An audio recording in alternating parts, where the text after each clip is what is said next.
Okay, so good morning, everyone. Thanks again for joining us for another session. Oops, something else just arrived. Regarding the JCAD core risk management system. Today, Sandra, we're looking at some reporting, sort of good practice in reporting, as well as a bit of a look at Power BI. We're joined by a lot of you today, which is great, also by Debbie Turner from Kent, who's going to be helping out, just giving a bit of background to the work they've done at Kent in terms of using Power BI. So thank you, Debbie. You see it's in the bottom left-hand corner of my screen. So we've got about half an hour today, as usual. If you have any questions as we go through, then pop that into the chat and we will try to answer. If we can't, then we'll find someone more technically savvy than ourselves and come back to you.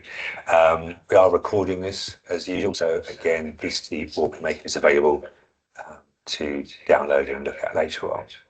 So without further ado, I shall hand across to Sandra. Sandra. And you're on mute, don't forget. Hi everyone. So yeah, as Phil says, today we're going to do a little presentation on good risk reporting and how Power BI might be able to help with that. And I will show you a little bit of what I've learned on Power BI. I'm by no means an expert. I only started Power BI in February this year. And as Phil says, we're joined by Debbie from Kent County Council, and she'll be just talking through a few slides as to what they do in Kent, just to give you an idea of how Power BI can be used. So I'm just going to turn my video off and share the screen.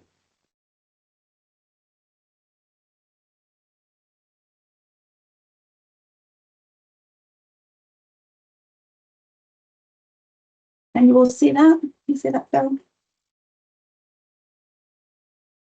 I assume so. Yes, we can see it. Oh, excellent. And those are thumbs there as well. Cool. Can't find my thumb. So we're going to look at good risk reporting. So first of all, I'm just going to go through what bad risk reporting might look like, just so that you can sort of see the different things that you should be looking at. So bad risk reports, they can create a dangerous blind spot for an organisation with significant detrimental consequences, such as, so I've got a few here, so poor decision making. So if risks aren't clearly identified or well described, decision makers could remain unaware of any potential or emerging threats. And that could lead to pursuing strategies maybe or projects without really understanding those real associated dangers. And if reports are unclear or untimely, then decision makers may delay necessary actions or steps to manage those urgent risks. You might have an increased exposure to loss or threat. So when risks aren't properly reported or understood, they're less likely to be well mitigated. And this increases the vulnerability to financial loss or operational disruptions or even reputational damage. And also poor reporting could lead to unexpected risk escalation into full-blown crisis because the early warning signs, they haven't been shown or they've been missed or ignored. You've got an erosion of trust and confidence. So if a risk does materialise and stakeholders realise they weren't adequately informed, trust in management or you as risk managers, that can be severely damaged. Inefficient risk management processes. So if responsibilities aren't clearly defined, it becomes difficult to hold those individuals responsible or accountable. And poor reports often lack those clear metrics or timelines, making it sometimes impossible to track the progress of your controls and your actions. Compliancy. So many sectors have specific regulatory requirements for risk reporting. So bad reports may fail to meet those standards, which could again lead to penalties or legal repercussions and reputational damage. And bad reporting could also make it difficult to demonstrate compliance to auditors or regulators when they visit you. And finally, unclear or inconsistent reports can hinder that communication and collaboration on your risk management initiatives around the organisation, which are really hard to build up in the first place. So that's bad risk reporting. So what's a good risk report? So some of this is quite basic and it'll resonate with most of you, I should think. But here's just an example of what to include in your report. So firstly, and most obviously probably, all the key details using the impact and likelihood approach. Also a list of all the key risks for management's attention, maybe with an indication of which objectives those risks might affect. The current status, so where does the risk stand at this particular moment in time? And any mitigations or controls in place or actions being taken or planned to address that risk. And the individuals or teams accountable for managing each particular risk. And finally, the target dates or timelines of when the mitigations are expected to be completed by or planned mitigations are going to be started by. And a few principles to follow when you're constructing your risk reports. So firstly, consistency. So use a standardized format and terminology for your stakeholders. Reliable and comprehensive information, accurate as can be, and complete information. Timeliness. So this is about reporting relevant information only what's needed or only when it's needed. You don't need to overburden with irrelevant information or really insignificant changes. Then we have relevance. So focusing on only the risks that matter most to your audience. So you might find you have a different report for different audiences. They only need to know the information that's relevant to them. And finally, clarity and conciseness. So easy to understand language, as we spoke about before. Avoid the jargon. But also two things to remember. A risk register is not a risk report. It's not necessary to provide a risk register with reports, although you could provide it as part of an appendix or supporting documents. And only risks that keep you awake at night, we all know that phrase. So only risks that keep you awake at night should be included because of the interest that they bring or the particular worry about a threat that's out there. And there's lots of different types of risk reports, different audiences, as I said. So it's quite important to understand the different types of risk reports that you might be asked to do, as well as those different audiences. I've picked 4, but I'm sure there's lots of others. So your regular periodic reports. So these could be weekly, monthly, quarterly, and they focus on the operational risks or the project risks. And the purpose of those reports is to monitor trends and to track progress. Ad hoc reports, so these may be triggered by a specific event or an incident, and they tend to focus on investigation findings or impact assessments. And their purpose is to enable immediate information sharing for decision making. Escalation reports, so these are for highlighting risks. So an example may be risks that exceed a defined appetite or a threshold. And the purpose of these reports is to gain that higher level attention or a call to action. And then I put in finally strategic risk reports, which focus on risks that could impact the strategic objectives or the strategic focus of your organisation. And their main purpose is to inform that strategic planning and that higher level decision making. And like anything in risk management, there's always challenges. So especially around getting the data together and collating it in order for you to build that sort of risk report. And I've listed a few here. So firstly, data silos and inconsistent data. So difficulty in accessing and integrating data, maybe from a lot of different sources.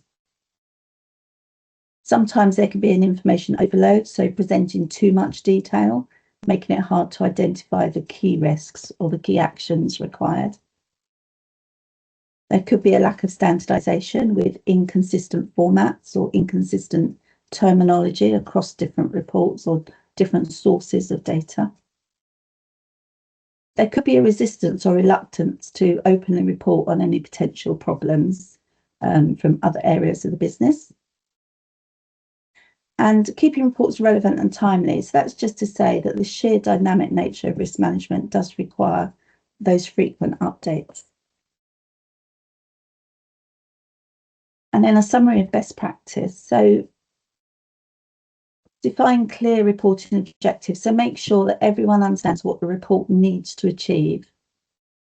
And know your audience and tailor that content and format to meet their needs and understanding those particular stakeholders. Where you can, you should use visualizations such as charts and graphs, dashboards, which we'll be seeing later.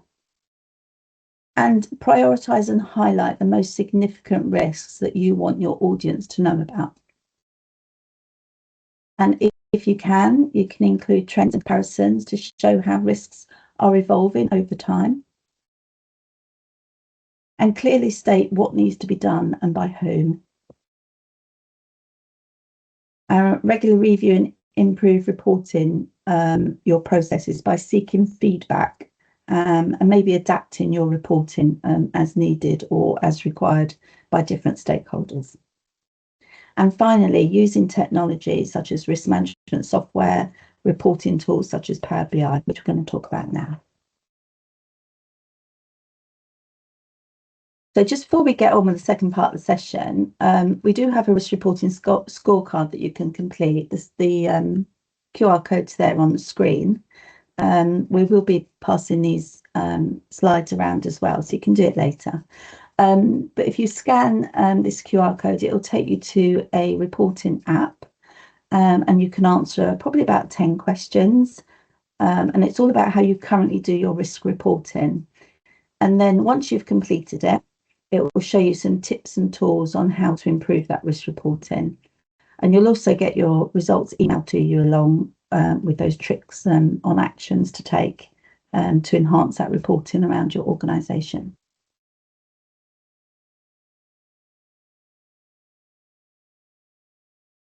So the advantages of Power BI.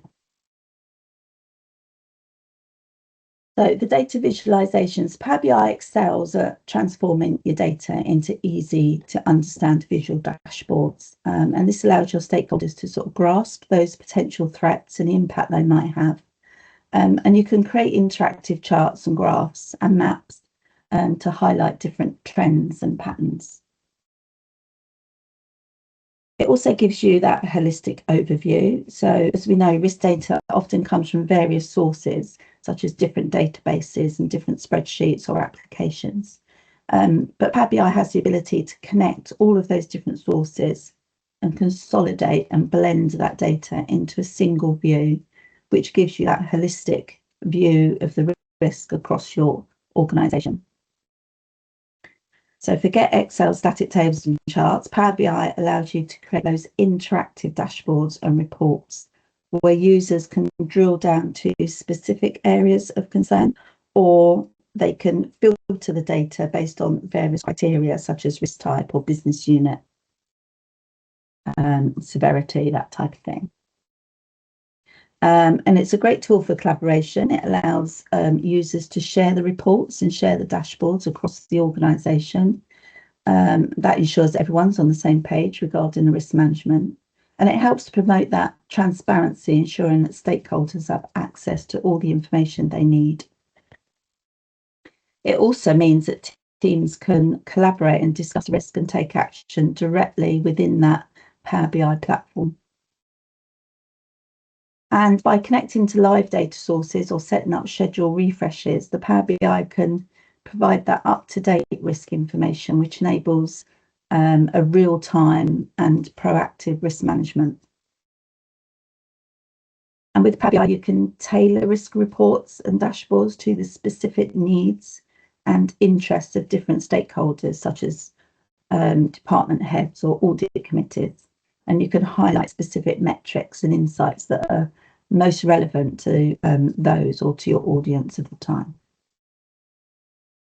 It's got really powerful visuals along with interactive elements, and that helps communicate complex risk information in a sort of clear and very engaging manner. And that makes it easier for stakeholders to understand. They might not be risk people, so you just need to make it as easy as possible for them to see visually the information that they need to know about. And then finally, Power BI can handle large volumes of data to meet the growing needs of the organisation. and it enables that efficient sort of data exploration for your reporting. So in a nutshell, it transforms static, overwhelming risk data into dynamic, easily understandable, actionable insights, empowering you to provide or allowing you to sort of better identify and assess your risks and manage them. So I'm just going to go into Power BI and show you a little bit. Get rid of this for a minute.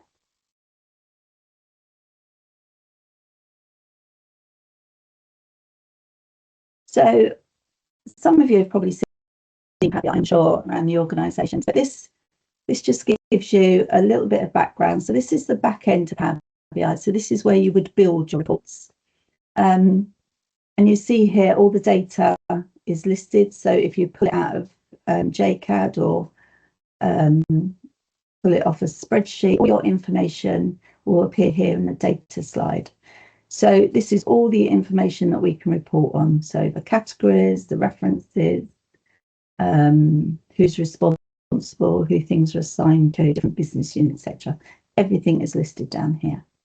This second box here is all the visuals. So you see here you've got pie charts and donuts, column graphs, all sorts of things in here. This is one of my favourite tree map. I'll show you that in a minute. So all your visuals are here, and you can also add in any filters for the information. So this is just a back end that I've built.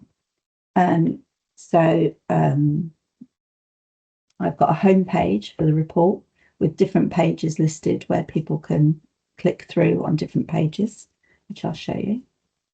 And then I've just built a sort of a number of a few things, overviews, new risks and bits and pieces, which I'll just sort of run through briefly with you. So here you can see there's different filters added to this one, and this is all about risk category. I'm just going to click on select all, and you'll see how the tree map changes. So this is telling me I've got 22 risks in information technology. So just visually, I can see straight away that information technology is the biggest risk area here. I can go to new risks, and here I can add in a date range.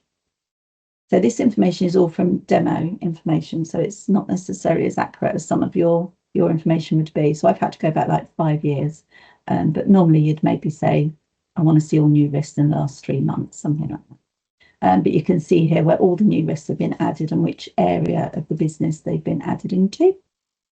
So a few bits, I won't go through all of them. Objectives, so here I've said which risks affect which objective. So you see there, if I put in our objectives, a happy and productive workforce, and we've got 3 risks that relate to that objective. Okay, and I've got high risks and I've got withdrawn risks. And then I can do the same for control. And I can select different business areas. I want to just see what controls adult social care have. They haven't got any. But this is the filtering that you can use to find out different information. So once you've got that, you can then publish it. So this is the front end. So you'll see straight away, this is the same report. This is down the front end. So this is what people would see. And you see here the pages are down the sides, exactly the same as what I built in the back end. And they can still filter them and sort of interact with those charts. And they can flick through different pages at the bottom here as well. This fish tank on the end here is just to give you an idea. There's lots of different things in Power BI that you can use. Not all of them are free. Some of them you have to pay for. But you can show visually information in fun sort of ways as well. Just to make it a little bit more interesting for some people. But these fish here, for instance, I've done this on risk status. So although I've got a donut here that also tells me the split of the risk status, if I click on any of these guys, it will also tell me. So a little pink fish there. He's saying I've got 13 risks that have an unassigned status. the little red guy there, I've got 7 risks that have been transferred. So this sort of things. This sort of just shows you the type of things you can do. There's lots of different visuals. And then you can make different dashboards. So from this information, you can pin to a different dashboard. So if I had a particular audience that just wanted to see this map, for instance, this little pin here, so I can pin and I can go to an existing dashboard. I can make a new dashboard. So I make a new one. Call it webinar dashboard.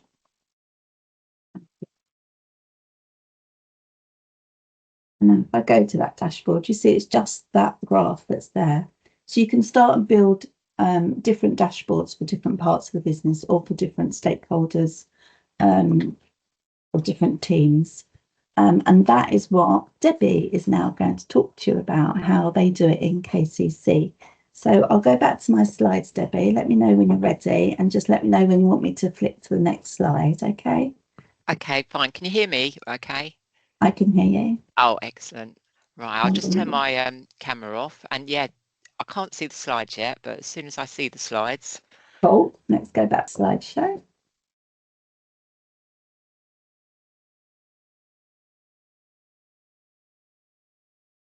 Okay, let me share here. See that? Yeah, Sure. we're on. Okay. So I'm Debbie Turner. I work for Kent County Council, and I'm not a sort of IT expert or anything, but I do enjoy using the Power Platform, Microsoft stuff, and it was relatively easy to produce the Power BI reports that we're sort of going to show you. So can I have the next slide, please, Sandra? So we wanted to create some dashboards. We've got, in Kent County Council, we've got 5 different directorates, and obviously they all put their risk information into JCAD, but they don't need to see everybody's risks all the time. So the idea was to create some dashboards that were particularly suited to each individual directorate and to those directorate sort of meetings that they have. With the JCAD information coming in, every 90 days it has to be updated, and we decided that instead of sort of doing it through our IT thing, we'd try and build something ourselves that we could refresh ourselves, and we could update the JCAD link every 90 days. But what I didn't want to do was create loads and loads of different reports in the semantic model, which meant that I had to update every single report every 90 days, because obviously, you know, that's going to take time for me. So what we decided to do was, in the Power BI desktop, we created one central semantic model, and this has got lots of tabs in it, lots of different pages with all the information that I wanted to show to all the directorates in one place. So basically, when I refresh it, I just click refresh. When I publish it, I'm just publishing one actual model and not lots of different ones. Next slide, please, Sandra. So once I created the report, published it, as Sandra was saying, to a workspace within Power BI, and then I created the individual dashboards for each of the directorates from that report. And by doing the individual dashboards, we're only sharing the relevant data to each of those directorates. Next slide, please, Sandra. So as Sandra showed earlier, to create the individual dashboards from each directorate, you can either pin an individual visualization to a dashboard, or in my case, I pinned the whole page because I'd done separate pages for each of the directorates. So you can actually pin the whole page, which makes life easy. and created a different dashboard for each of the directorates. Next slide, please, Sandra. And then we thought, well, how are we going to share these dashboards so that it's an easy way for everyone to find them, and they've got the link there all the time. So we created a MS Teams site, and then private channels within that MS Teams site for each directorate, so that we could put the permissions in as we wanted to. Then that relevant dashboard link was shared within that channel. So the people that have got permissions have got that link, and they can click on it at any time. And the information that they see at that time it's all refreshed at the same time, so it's always up to date. There's one slight thing that at present MS Teams doesn't allow the sharing of a BI dashboard as a tab on the top of an MS Teams channel. That's why we use the link. So it doesn't quite look as nice, but I think it's something that Microsoft will be getting round to. You can pin a report, but you can't pin a dashboard at the moment. But we haven't had any complaints about it so far. Next slide, please, Sandra. So users with permission can then click the relevant MS Teams channel link, and they can open up the dashboard. The dashboard's got a scrollable screen, so they can scroll down and see all the pages that are related to them. They can click in and look at individual risks with a filter. It doesn't allow a drill through, the same as the BI report, but it provides more of a visual way. And we found that people that are using it, they're taking it to board meetings and the management meetings to discuss the risks. Because it's a visual, it's more easy for them to understand. They discuss the risk and they can see, you know, everything on the screen. Next slide, please, Sandra. So for the risk teams, the refresh and publish of the original semantic model automatically updates the report and all the dashboards in one go. So as you can see on the screen, by replacing and refreshing, I'm refreshing the one report and the 11 dashboards all together. So it's just one click every morning that we do, and then, you know, that replaces it. Next slide, please, Sandra. So for senior officers and risk managers, they've got hands-on access to the up-to-date risk information they need at all times without necessarily, you know, logging into JCAD. And as I said, they can use that information at any of the meetings. Next slide, please,Andra. Oh, I think that's it, is it? It is, that's it. Yeah, yes. yeah, I thought it was, yeah. Thank you so much, Debbie. Debbie, sorry, I've got a question. Is that all right? Yeah, no problem. I guess hopefully I'm not the only person. What does semantic model mean? What is semantic? Well, that's the part of Power BI where you actually build your model, and right. And Microsoft call it the semantic model. Ah, okay. So when you look on, when you're in Power BI and look on your workspace, yeah, you've got the semantic models, which are where they built.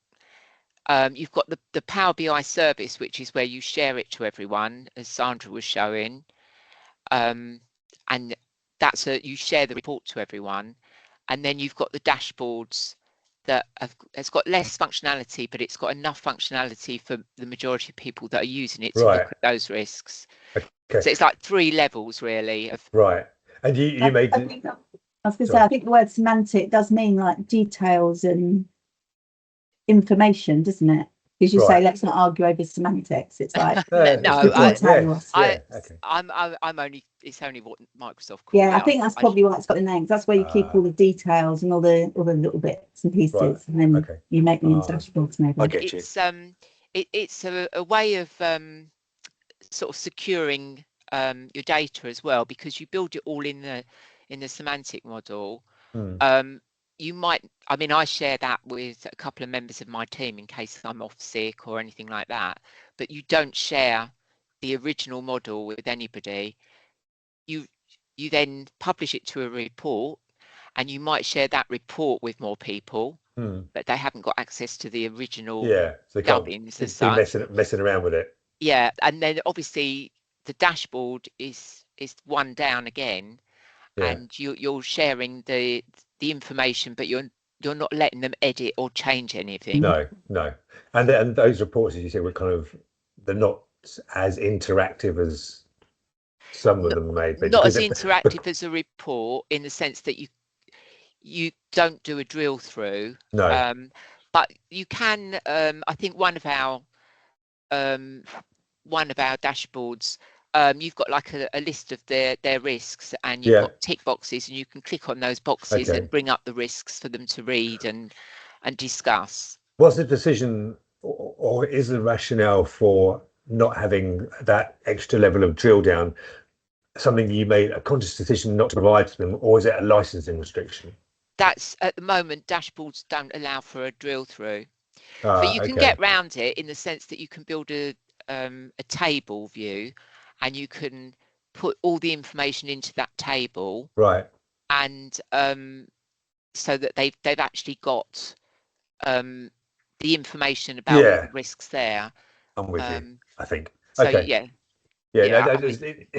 No, you're kind of describing what is quite a kind of complex thing in terms of the different options. I suppose it's sometimes hard to see the differences. But no, that's really interesting. Thank you, Debbie. Sorry for thank you, Debbie. That's okay. Thanks. Any other questions, or everybody? No, I think you've done a good job there. Excellent. Yes. Maybe one question. Tony's got one. Yeah. Tony, do you want to unmute yourself? Or have you written it down? No, exactly.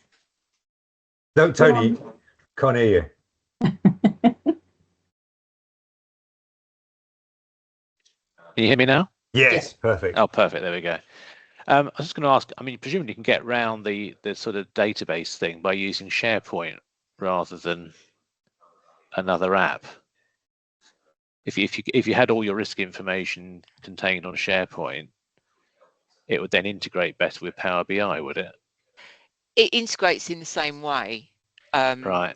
I mean, obviously, we keep all our information in JCAD, so we pull that information from the JCAD system through the API link.